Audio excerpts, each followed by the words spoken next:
All right, we're working on tutorial 9, case problem 3, the Austen Vynes. And like always, I'm going to set up my area here in order to make sure that I have things the way that I like them. So I have my main HTML page. I'm going to click this link to open up a new tab so that I can see the entire page. All right, so we have this nice image here and some content, and there's no like CSS hover actions that I can see. So let's have a look at what is going to happen with that. We don't know yet. I'm going to shrink this all the way over. I don't need that. I'm going to close my file area. I'll open it if I need it. And then I'm going to expand this a little bit, and I'm going to read the summary. I always read the summary. I treat these assignments as if I was working for a client, and I can't help my clients out very well if I don't know who they are and what they want. And so that's what the summary provides me. Go ahead and read this. Amelia Dawes shares her passion for the works of Jane Austen by managing a website named Austen Vynes, dedicated to the writer and her works. Amelia is revising the layout and design of her website and would like your assistance in redesigning the front page. She wants the front page to display a random Jane Austen quote every time the page is loaded by the browser. That must be right here. Amelia asks you to write a JavaScript program to supply a randomly selected quote. A preview of the page is shown in the figure below. So this is the page. So I guess the only thing we're going to have to do is this. So that doesn't seem to be like too much. But we'll have a look. All right, so their instructions are to do exactly what I've done and have a look and be familiar with the page. I'm not going to look too much into the HTML, mainly because I think most of our code is going to be into the JavaScript area anyway. And if we're only adding this one section, they'll tell us where that is. It's going to be right about here, where the quote is. Let's go to the next step and get started. So they want us to open up the HTML and the quote.js file. Let's open that up. Close my file tree. All right. So in my quote.js file, I have a function called getQuote. It has an array of quotes, and then it returns one of those quotes based on my input. Okay. So I call the function, I give it a number,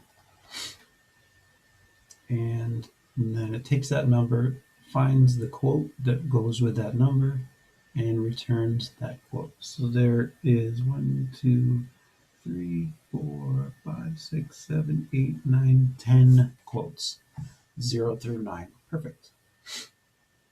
So they want me to put my name and date. There we go. I'm going to copy and paste that into the other file. Name and date. Right, linking the JavaScript file. Go to the HTML file, vines.html. Directly above the closing head tag, so right here, insert a script element that makes the page of the quote.js. I'm omitting this beginning part here. Right, quote.js file. Defer the loading of the script file until the rest of the page is loaded by the browser. So we're going to input this script. And so this is a script tag. This particular script tag does nothing because it's just a plain old script tag with nothing in it. Right? We want to use the ja_quote.js file. That is going to be the source of our JavaScript. And I'll paste that, remove this space here. You don't want to have extra spaces in there. They won't load properly if you have extra spaces in there. And then they've specifically told us to defer loading the script until the end of the page load. And I can do that simply by using the attribute defer. It's a Boolean attribute. It just takes the word defer to enable it. If you want to disable it, you take the word out and it's going to be disabled. And then what defer is going to do is when the HTML is being interpreted, it will get to the script tag, and the default is to stop interpreting HTML, download the script, and then run the script. And then when it finishes running the script, then continue off interpreting HTML, beginning with the next line, and continue on. That's the default. What defer is going to do is when the HTML interpreter gets down to the script, it will see that it's defer, it will add it to a queue, and then it will continue on doing the HTML. And when it gets all the way to the end of the HTML tag, the very last thing, then it will go back to that queue. And in our case, there's only one JavaScript file, but there could be more. And then and only then will it run the JavaScript. That's going to be useful for the users, because if our JavaScript took a long time to load or to execute, maybe it was very complex and it took a while, if we don't defer and it takes a while, the user is going to be staring at a blank page while they wait. But if we do defer, then the user gets to see the whole page, and then they can wait for our JavaScript to run. And depending on what our JavaScript does, the user might not even care. It is possible, it's entirely possible that we write code that the user doesn't necessarily care about. Every user is different. All right, it says study the contents of the file. We're not going to be tested on this, right? I've already studied the contents of the quote file. We've looked at that. This is our JavaScript file. I've already looked at that. The HTML file I'm less concerned with because I have found the quote element. That's where we're going to put our quote. And I'm not too concerned with the rest of the page because we're not going to manipulate the rest of the page. I don't think we are anyway. All right, now we're getting into the couple of steps that we're going to be graded on. Go to the quote.js file in your editor and go over there. At the top of the file, insert a statement indicating that the code will be handled by the browser, assuming strict usage. So what this is use strict is actually very important.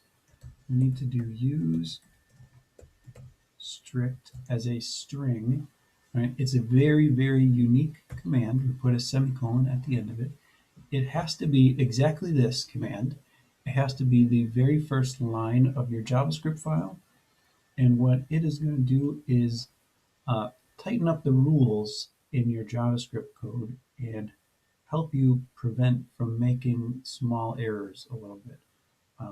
Normally, your browser, JavaScript's been around since 1995, and in the 90s, it's widely considered that the internet was the Wild West. People would write all kinds of code, HTML, CSS. When JavaScript came around, they would write JavaScript, and they would write whatever they could get away with from the browser. And so by forcing use strict, we force our code to follow the rules more tightly so that we can get a more predictable execution of our code. If we don't follow the rules very tightly, some browsers may do things different than other browsers. And so in order to prevent our code from executing differently on different browsers, we use strict, and so that all the browsers are now forced to be held tighter to the rules. And another benefit is if our JavaScript is included on a page with other JavaScript that somebody else wrote, if they're not using strict and we are, we're going to force their JavaScript in order to be strict if it wants to have anything to do with our JavaScript. If it runs completely on its own and there's no crossing over, then that may be one thing. But if it's going to work in conjunction with yours, if you have declared that you're going to use strict, that will enforce the other code that somebody else has made to also be strict. So there's really no downside to using strict, unless, of course, you think that not following the rules is a good thing. In programming, that is not usually the case. We want to be following all the rules as tightly as possible so that our program can execute in a predictable manner, so that we'll do exactly the thing that we expect it to do, and not something else. Um, and we don't want our code to have accidental bugs in there because a browser decided that it was going to follow a different set of rules. So use strict enforces those rules. Um, I don't think we're going to have it getting checked on that particular thing. That was a little too easy. Directly below the comment section, so now we're going to move down here. I'm going to give myself a few lines of space. Insert a function named random int. So random int that will be used to generate a random integer. So I'm going to create a function called random int. So function, that's the keyword to create a function. They've told me the name is random int for integer. Okay, and I'm just going to do a blank function. I'm not sure how it's going to work yet. Okay, so I have my parameter list right here. I don't know what they're going to be yet. And I have my curly braces that define the body of my function. I don't know what's going to be in there yet. I've only defined a function that doesn't do anything yet. This function will be used to generate a random integer. An integer is a whole number, 0, 1, 2, 3. Could be a negative number as well, but no decimals, no fractions, none of that stuff. Right? Specify two parameters for the function named lowest and size. So lowest and size, those are our two parameters. Right? We just name these variables. This way, when someone calls our function, presumably us, they have to provide two arguments to fit our two parameters, lowest and size. The lowest parameter will specify the lowest possible value for the random integer, and the size parameter will set the number of integers to be generated. Use those two parameter values and the math.floor and math.random methods to return a random integer within the specified range.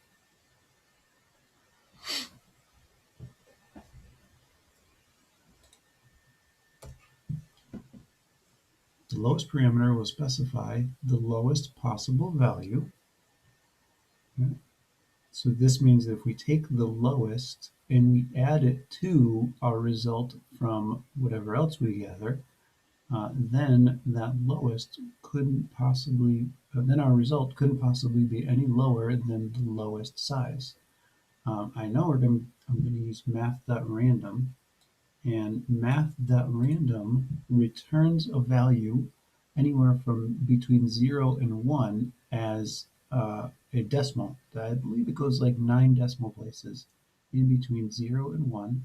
It could possibly be 0, but it can't be all the way to 1. So it could be 0.9999999. That's the highest it could be.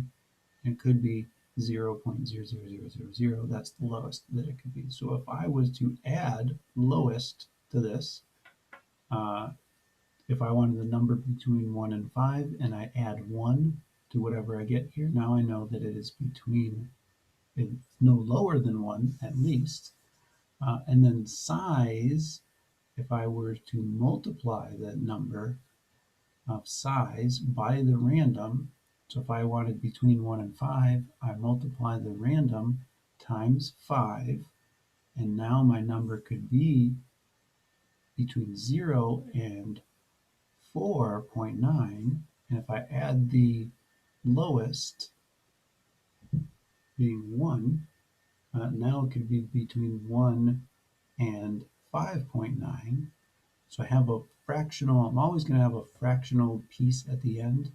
And if I use the math.floor, like they've mentioned, then I can remove that fractional, that decimal part of the number.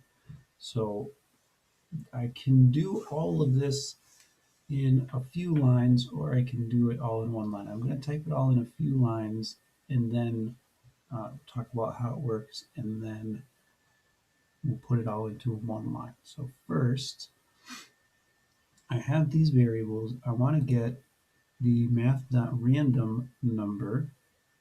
Okay, so var my random equals math.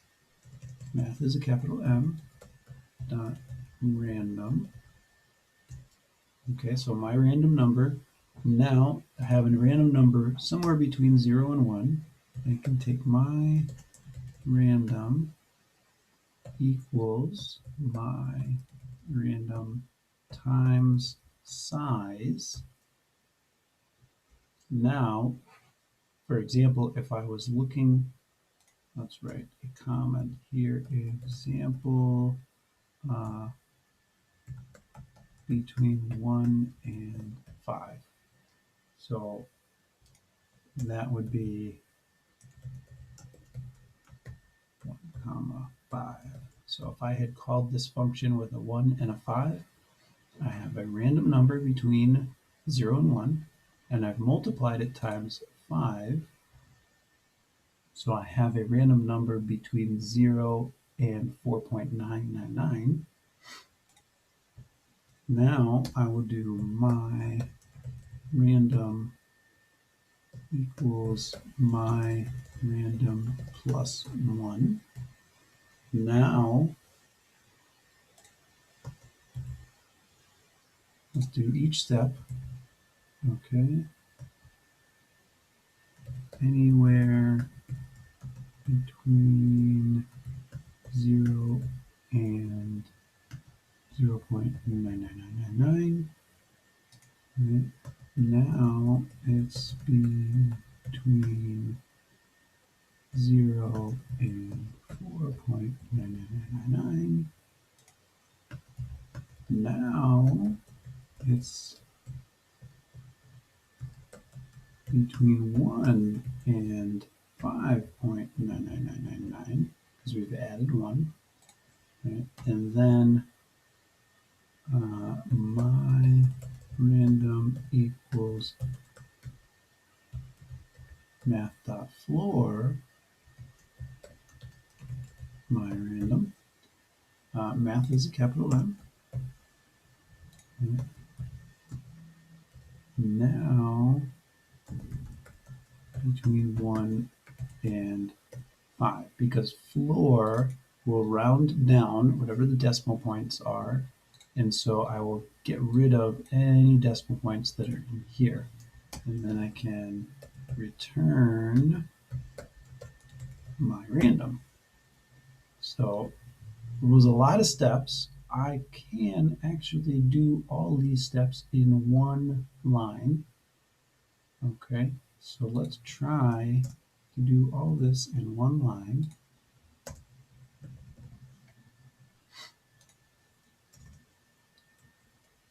Return, we have to work our steps backwards a little bit. So we're going to do math.floor, right? And so we're going to, the last step we're going to do on the outside of all of this is get rid of all the decimal points. And then on the inside of that, we're going to take, not plus 1, plus lowest. Okay? So we're going to add lowest to math.random times size. And I like using extra parentheses to make absolutely sure. I know almost all of us are familiar with PEMDAS and the order of operations, but there are a few things computers do things a little bit differently than your first thought might be. And so rather than remembering all the extra order of operations that a computer might do with the ands and the ors and the multiply and divide and all that, I simply just use extra parentheses. It prevents me from ever accidentally typing in a mistake uh, because I can't get it wrong if I've used parentheses to enforce the order that I want it to do. So now with the parentheses and all this, the way this gets evaluated is you work inside the parentheses first. So all the way inside, I get a math.random number and multiply that by size. So that's what we've done here. We get a math.random number, and then we multiplied it by size. So I have skipped assigning it to a variable, and it's going to stay in RAM temporarily. The result of this, I've finished these parentheses. Now I can go to the next set of parentheses. The result of that, I've added to lowest. That's what I did in the next step, add it to lowest. Originally I typed a 1, but I forgot to replace the word in there. That's all. Right, now I've finished all of that, added to lowest. I'm still just using RAM. I've not used a variable. And then I take the floor of all of that, which rounds it down, gets rid of any of the decimals. And then all of that is going to get returned from this function. So I did all of these steps in one line. The computer is still going to do all of those steps. The only steps the computer is not doing anymore is assigning all these results to a variable one at a time. It's not doing that anymore. It's just going to store all those results in RAM, and then when it finishes, then it's going to return that value in the function. So that's that whole step, and I should be able to get a check mark for that. And let's have a look and see what they're checking for. They're looking for code patterns. The first code pattern, they're looking for me having defined a function called random int. And so if I had used a different name for my function because I wanted to be cheeky, then MindTap would have marked me wrong for that.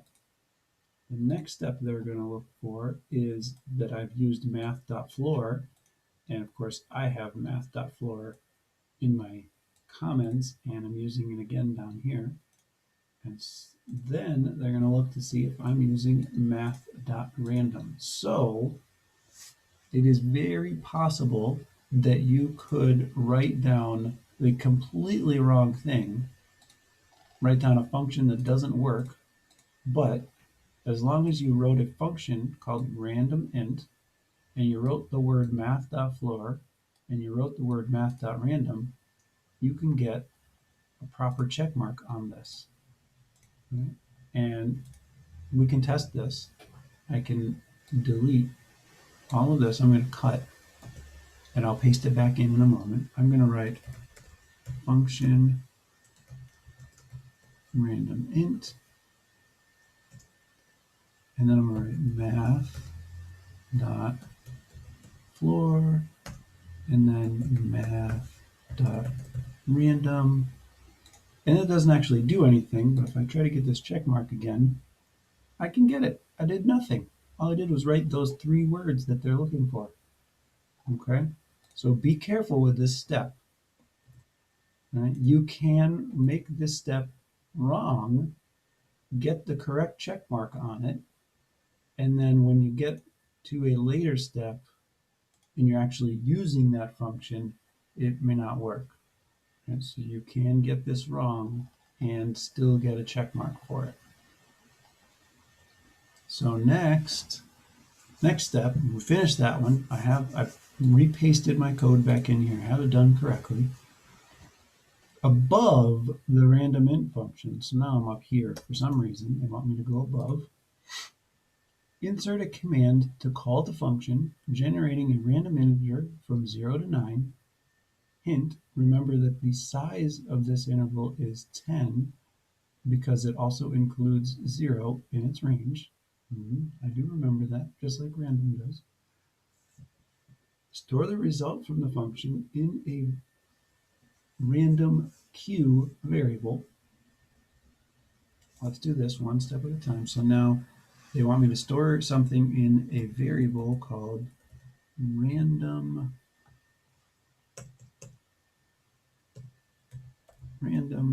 q, and what they want me to store is me calling my function with the inputs of 0 and 9.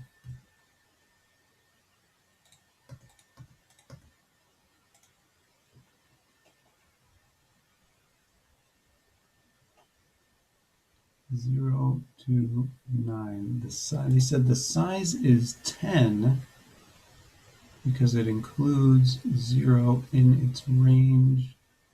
I'm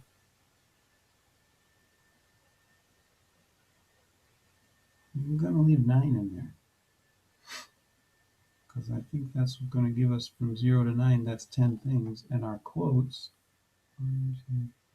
1, 2, 3, 4, 5, 6, 7, 8, 9, 10. There are 10 things, and if I put 10 and I get an index of 10, that's going to give me the wrong index. So I'm going to leave this at 9 because I know how arrays work. Arrays start counting at 0, and if I call this with an array index of 10, I'll get an out of bounds error because that array does not go up to 10, it only goes up to 9. Create a variable named quote element that references the first element in the document that has the quote tag name. All right, so create a variable quote element, that's the quote element, equals, this is going to reference the first element in the document that has the quote tag name. So if we look at our document, there's actually only one quote element, but it is possible that a page could exist with more than one quote element. So we need to reference only the first one, document.get element by tag name, and we're going to get a quote element, okay? And we only want the first one, so we're going to index this like it's an array, and we're going to go with the 0 index. The 0 index of an array is always the first element of that array, because the index is how many spaces you move away from the first element. And if you want the first element, you move 0 spaces. Okay. So that's going to be 0. Get element by tag name. Oh, I did it without even a typo. My word. Next step, call the getQuote function. Okay, that's the function that was built for us, using the random q variable as the parameter value. Random q variable as the parameter value for this. To generate a random Jane Austen quote, display the text of the quote as the inner HTML code of the quote element variable. Add appropriate comments to your code to document your work. That's the last thing. So this call function, right, I need to say that I need to call the getQuote function using my random q variable, and whatever gets returned from that I need to set as the inner HTML of this element. So that's an assignment operator. The left-hand side is what it gets assigned to, quote elem dot inner HTML. That's where we're going to assign all that. And what we're going to assign is the result from the get quote function. And we're going to use the random q variable in the get quote function. So now, I think that's it. I should be able to get oh no, I did not get a check mark. Let's see why. Random int.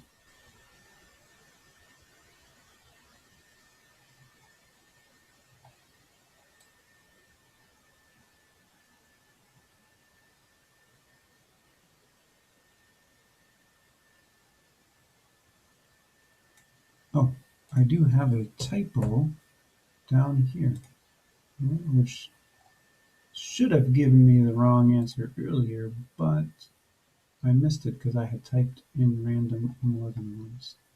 All right, now we have more errors to follow. Let's see. Get element. Oh, I'm sorry. I wrote get element by tag name, but it's actually get elements by tag name because you're getting multiple elements by tag name, and we want the 0 index. Now I get the check mark of this. Okay, so they are actually running our code on this step, and somehow testing it. Very nice. And let's have a look at our page now that we have finished. It actually runs. Okay, so there are, inside of our JavaScript, there are these 10 quotes. Okay, these 10 quotes, and every time we refresh the page, we're going to use this code that we made. Right? First, a random number, random integer from 0 to 9 is going to get created and set to here. And the way it's created is with our function. It creates it here.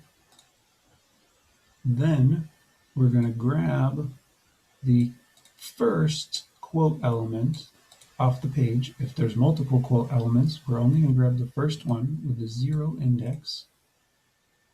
Then we're going to take that element, set its inner HTML to whatever we get from this get quote function by using our random queue number that we had previously generated. So the get quote function, all it does is take this number that we give it. It has an array of quotes, and it says, okay, that array of quotes with the index of whatever number we gave it gets returned. And so every time we refresh this page, we will get a different quote. Our scars make us know that our past was for real. That's a nice one. I imagine all these are nice ones. Life seems but a quick succession of busy nothings.